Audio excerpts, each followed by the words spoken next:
सर्वप्रथम त सबैलाई नमस्ते हैन तपाईहरुलाई मेरो च्यानलमा स्वागत छ अनि तपाईहरुलाई मैले एउटा जानकारी लिएर आएको हो खासमा हैन अस्तिको चोटी भिडियो मैले लगाएको थिएँ कि कफी कसरी के गर्ने बनाउने कसरी भन्ने कुरा हैन त्यो कम्प्लिटली त पुरा भएको छैन तर यदि तपाईहरु कोही इच्छुक हुनुहुन्छ भने हैन कफी सम्बन्धी तपाईहरुले मसँग जानकारी लिन सक्नुहुन्छ म तपाईहरुको लागि बसेको हुँ यहाँनेरि हैन खासमा भन्नुपर्दा मैले जानेको सिकेको कुराहरु सिकाउनको लागि तपाईहरु सामु आएको हो तपाईहरुले मलाई माया गरिदिनु भयो भने मैले पनि धेरै ज्ञान पाउने छु र तपाईहरुलाई पनि शेयर गर्न सक्ने छु त्यसैले प्लिज माया चाहिँ गरिदिनु होला हैन अरु कुरा भनेको कोही इच्छुक हुनुहुन्छ अब साउदी कतार मलेसिया दुबई कुवेतको लागि बारिस्तामा जानुहुने डराएर बस्नु भएको छ नि घरमा भने खुलेर आउनुस् मसँग म तपाईहरु सामु छु हैन के चाहिने हो हामीलाई कतिको सम्म चाहिने हो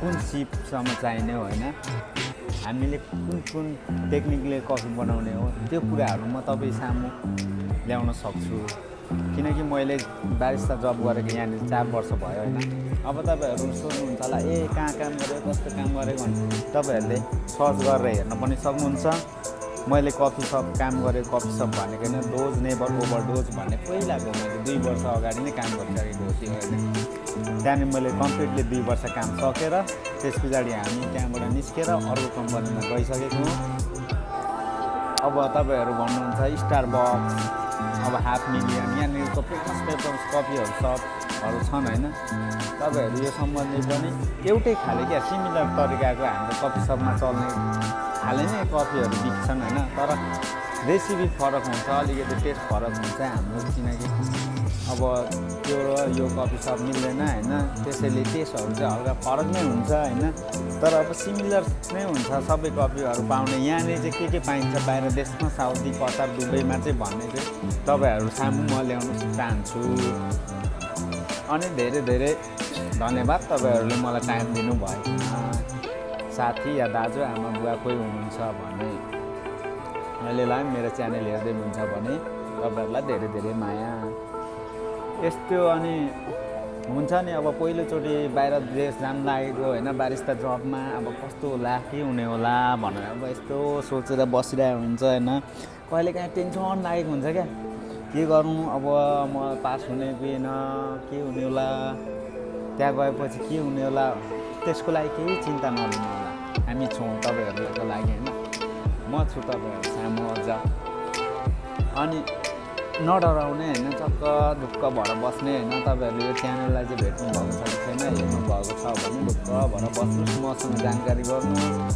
म तपाईहरुलाई सिकाइदिन सक्छु म सिकाउनको लागि भनेर र सिक्नको लागि भनेर तपाईहरु माझ आएको हो हैन अनि यस्तै छ अब आजलाई चाहिँ म यति नै भन्न चाहन्छु हैन धेरै माया गरिदिनु होला अझै धेरै माया बढ्दै गयो भने सबै सामु आइपुग्यो भने अलि धेरै ज्ञान बाँड्न सकिन्छ अलि धेरै ज्ञान लिन सकिन्छ भन्ने आशा छ हैन तपाईहरुले सपोर्ट गर्नुहुन्छ भन्ने पनि आशा छ हैन मित्रजनहरुदेखि लिएर सबैजनाले अब के गर्ने कसो गर्ने भन्ने कुरा चाहिँ तपाईहरुको कमेन्ट आएपछि मात्रै अर्को भिडियोतर्फ फेरि म लाग्ने छु हैन त्यसको लागि चाहिँ तपाईहरुले कमेन्ट गर्नु होला या त तपाईहरुले मेरो टिकटकमा आएर तपाईहरुले मेरो टिकटकद्वारा पनि मलाई भेट्न सक्नुहुन्छ हैन सोधखोज गर्न सक्नुहुन्छ त्यसको लागि चाहिँ अब अहिलेलाई चाहिँ मैले हैन यति नै जानकारी दिए त्यसको लागि तपाईहरु आउनुहुन्छ भन्ने आशा छ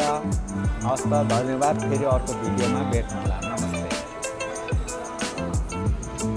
अब हैन पहिलो कुरा चाहिँ हामी अब बेसिक चाहिँ हट बनाउन जाँदैछौँ हैन त्यसको लागि चाहिँ हामीले यो कस्तो भन्दा के गर्नुपर्छ भन्दाखेरि चाहिँ हैन हाम्रो जुन बेसिक सीमा लाउने पानी हुन्छ नि त्यो चाहिँ हाम्रो जहिले पनि 89 देखि हैन 92 सम्म चाहिँ हुनुपर्छ है म्याक्सिमम 92 मिनिमम 90 चाहिँ हुनुपर्छ हाम्रो हैन तातो पानी अब त्यो चाहिँ म यहाँनिर हिट गर्नु गइरहेको छु यो यस्तो हुन्छ बर्तन हैन तपाईहरुले हेर्नु सक्नुहुन्छ यो हुन्छ भाडा 60 लाउने हैन यहाँनिर देखाइदिनु तपाईँ कहाँनिर मिटर देखिन्छ यो चाहिँ हैन मिटर यस्तो हुन्छ है तपाईहरुले 89 देखि 92 सम्म तताउन सक्नुहुन्छ यो पानी चाहिँ हैन अनि अब स्पेसली आफ्नो आफ्नो कफी सपमा आफ्नो आफ्नो कफी बिन्स हुन्छ। अब यहाँनिर पाइने भनेको होइन इथियोपियन बिन्स, ब्राजिल, अनि त्यसपछि सेल्भाडोर, अब लगायतदेखि लिएर अरू पनि बिन्सहरू हुन्छ होइन। तपाईँले अब भन्नुहुन्छ नाइजेरिया होइन, धेरै प्रकारका बिन्सहरू पाइन्छ। तर हाम्रो कफी सपमा पाइने भनेको चाहिँ सेल्भाडोर र इथियोपियन बिन्स हो होइन। यो चाहिँ हाम्रो मेन बिन्स हो। अनि अब पानी तातो सक्यो होइन, अहिले त 92 डिग्री भइसकेको छ अब होइन पानी चाहिँ। अब यो फिल्टर छ नि यता, यो फिल्टरलाई अहिले अब यहाँबाट निकालेर यस्तो मोड्नुपर्छ क्या। मोडेपछि मात्रै अनि यसलाई उगाल्ने, ओपन गर्ने, ओपन गरेर यसलाई ठिक्क बिचमा गर्नुपर्छ यस्तो यस्तो दबाएर यहाँ लगाइदिन्छ।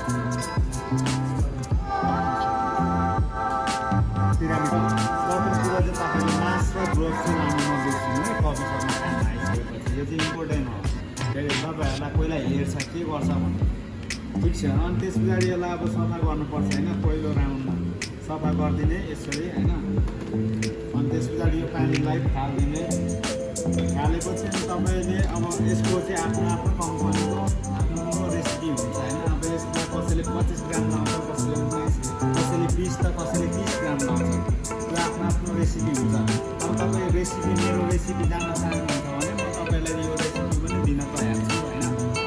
त्यसैले तपाईँहरूलाई यदि रेसिपी चाहिन्छ, तपाईँहरू कसरी बनाउनु भन्ने सिक्नु चाहनुहुन्छ भने यो म तपाईँहरूलाई सिकाउन सक्छु। अब अनि म हट कफी बनाउन गइरहेको छु होइन।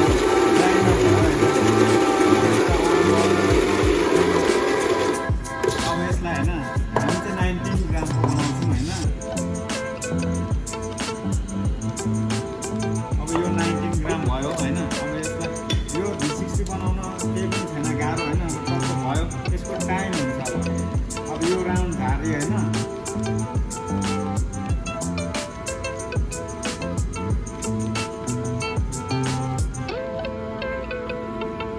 अब यो राउन्ड झारिसकेपछि हाम्रो चाहिँ अनि त्यस पछाडि टाइम स्टार्ट गर्ने नियम छ होइन। तर अब अरूले चाहिँ कस्तो हुन्छ भने पानी पनि झार्दै गर्छ, टाइम पनि चल्दै गरेको हुन्छ क्या। त्यही भएर आफ्नो आफ्नो नियम हुन्छ, यसमा चाहिँ आत्तिनु पर्दैन। तर तपाईँहरूले मेरो रेसिपी जान्न चाहनुहुन्छ भने म तपाईँहरूलाई जानकारी दिन सक्छु है। यो चाहिँ हस् त अब आजलाई यति नै हो होइन। अब होइन कफी बनिसकेपछि चाहिँ कफीलाई सर्भ गर्ने समयमा जहिले पनि कपलाई हट गर्नुपर्छ है। कप हट गरेर मात्रै सर्भ गर्नुपर्छ।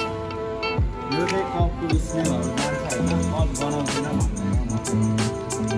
अब कपलाई होइन हट गरिसकेपछि मात्रै अनि सर्भ गर्ने। सर्भ गर्ने समयमा चाहिँ तपाईँले यसको फर्महरू निकाल्नु भयो भने राम्रो